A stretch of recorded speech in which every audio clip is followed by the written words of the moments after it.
People in Trinidad and Tobago love controversial politicians. They don't like that, those wimpy, wishy-washy types that we see today. They like strong people. They like confrontation, people who are ready to confront the authorities.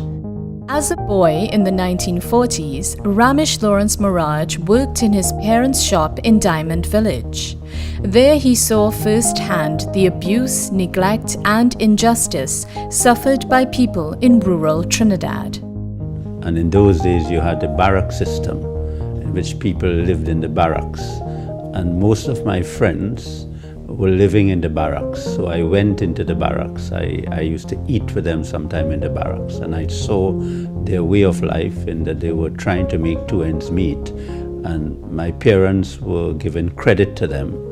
And I think the sufferings I saw and the need for people to be assisted to get out of that suffering impacted on my life to do something that will not only be a profession to earn money and to make a livelihood, but also to be able to help people. After studying law at the Inner Temple in London, Maharaj was called to the bar in England in 1966.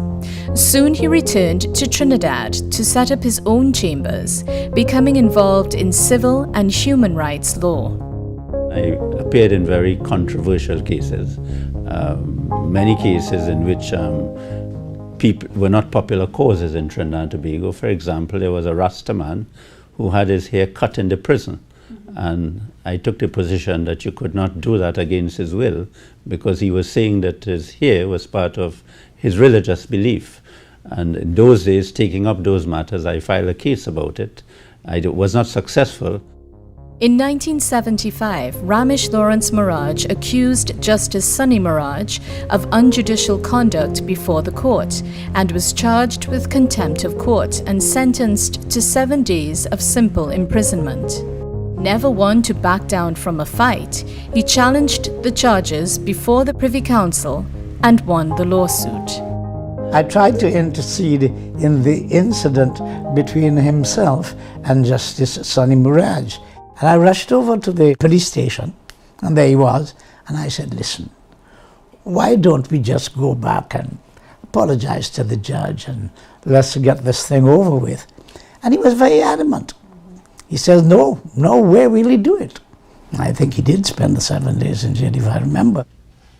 Among other controversies, while canvassing for human rights in Trinidad, Ramesh Lawrence Maharaj was charged with conspiracy to commit murder, which he decried as political harassment and an act of terrorism by the state. Police were extracting statements, confessions from individuals, and the prosecutions were based purely on confessions. And I was able to cross-examine the police officers and show that these confessions were unreliable. And I used my experience as a person charged, and I got from him that the police was paying him. They were giving him $500 a week. They had him in a hotel.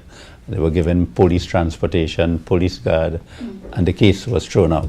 The fact that he was charged with conspiracy to murder and all sorts of things, which I think was a lot of victimization for one reason or another. He was prepared to face the music if he had to, and he would deal with confrontations frontally. And it didn't matter how it would impact on him, so long as what he was doing was right and that he was actually standing up for other people and himself. I liked politics. As a matter of fact, I must say that I liked listening to Dr. Eric Williams as a young man. He made an impression on my life. I used to listen to the debates in the parliament, on the radio, and I enjoyed the debates.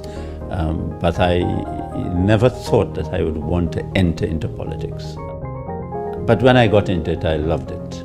In preparation for the 1991 general elections, Basdeo Pandey, the leader of the opposition party, the United National Congress, invited Maharaj to join the ticket as the candidate for Couva South, a seat that he won. Soon after, he was appointed as the opposition chief whip. I used that position to put a lot of pressure on the governments of the day to account to the people. And I think during that period of time, people have said it was a very effective opposition, because I think the duty of an opposition party is to make the government account, force the government account, to use all the machinery in the parliament, questions, motions, debates, and make the government account. He really shot into prominence in politics. In 1995, when I appointed him Attorney General, and he was a very good Attorney General. Very competent, hardworking. He's a workaholic, actually. A plodder who will plod until he finds the path that he wants to go. In 1999, while Maharaj was still Attorney General, Dole Chedi and 8 members of his gang were executed after being found guilty of the murder of the Babulal family. Ramesh Lawrence Maharaj is probably best known for his adamance in administering the death penalty in the Dole Chedi trial. The law in Trinidad and Tobago is that there should be the death sentence for persons who are convicted for murder. And if a person exhausts all his appeals, and the law is that he should be executed as quickly as possible. That is the law of the land, and it is my duty to uphold that. His fearlessness, his persistence, his ability to stick to something and achieve it if he wants to do it.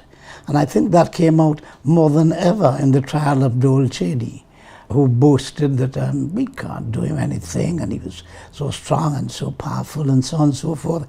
And had Ramesh not been so doggedly persistent, we probably wouldn't have ended up meeting our justice in that case. Well, you know, there is a misconception that in those days, and probably some now to some extent, that a fight for human rights means that criminals must commit crimes and get away. The death penalty was a human rights issue in those days, and personally, I'm against the death penalty. And the reason I'm against it is because I believe you can have errors, and you could have innocent people being executed. And that is that's the most important reason for me against the death penalty. So I could not be an Attorney General, take an oath to uphold the Constitution and the law, and impose my personal wish on the people of Trinidad and Tobago. If I had to do that, I would have had to resign as Attorney General of Trinidad and Tobago. Like most of the people in this country, I think he was the best Attorney General this country has ever had. But it's not likely that he will ever do that again. As a person, as an individual, even you need to grow, you need to move on. And therefore, I don't see that that could ever happen or would ever have happened once he had left that position. He debated in Parliament extremely well. With his help again, the government was able to pass several very important pieces of legislation. And of course, it is during those legislation which generally he would introduce into the Parliament that he demonstrated his skills as a debater and his knowledge of the law. I am most proud of assisting the country to deal with the crime problem when I was Attorney General, and of some of the laws I was instrumental in putting in the law books of Trinidad and Tobago. The Freedom of Information Act, the amendment to the Constitution to make the government more accountable, the Integrity in Public Life Act, which was amended and which in effect was strengthened. I was instrumental in the Equal Opportunity Act, and a lot of laws which promoted openness, transparency and accountability of government.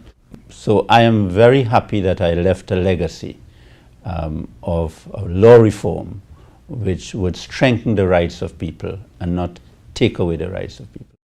He met archaic legislation, archaic facilities, and what he did was converted it and modernized it to meet the times that we were living in, and built a new building to hold the office of the Attorney General and the Solicitor General.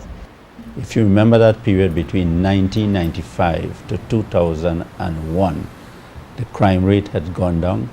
Murderers knew if they committed murder, they would be caught, they'd be prosecuted, and those who were convicted and sentenced to death, everything would be done to carry out the death penalty, and the death penalty was carried out during that period without any amendment of the law. I cannot change the world, I cannot change the whole of Trinidad and Tobago, but I must say that I feel every lawyer and every individual have a duty to one's country, but also have a duty to himself and his family. And I have that passion in me. The people of this country failed to understand him and to understand his intentions. They saw it negatively rather than seeing it positively for them to be able to grow in the future. I went through the mill, if I may say so, in fighting governmental oppression, and I know what it is. And I have been, so far, I've been very successful in some of the battles which I have fought. Those which I have not been successful in, well, it is a matter for history to judge me. I think we are in a very serious situation, almost on the brink of a precipice. And unless something happens, I see the values of Parliament destroyed, the values of governance ignored. I see the values of accountability, honesty, and integrity dispensed with, and I see cosmetic behavior instead of real behavior being paraded as governance in Trinidad and Tobago, and I'm very disappointed. It makes me feel sometimes that some of the sacrifices we politicians have made in the past to lift the standard may have been in vain.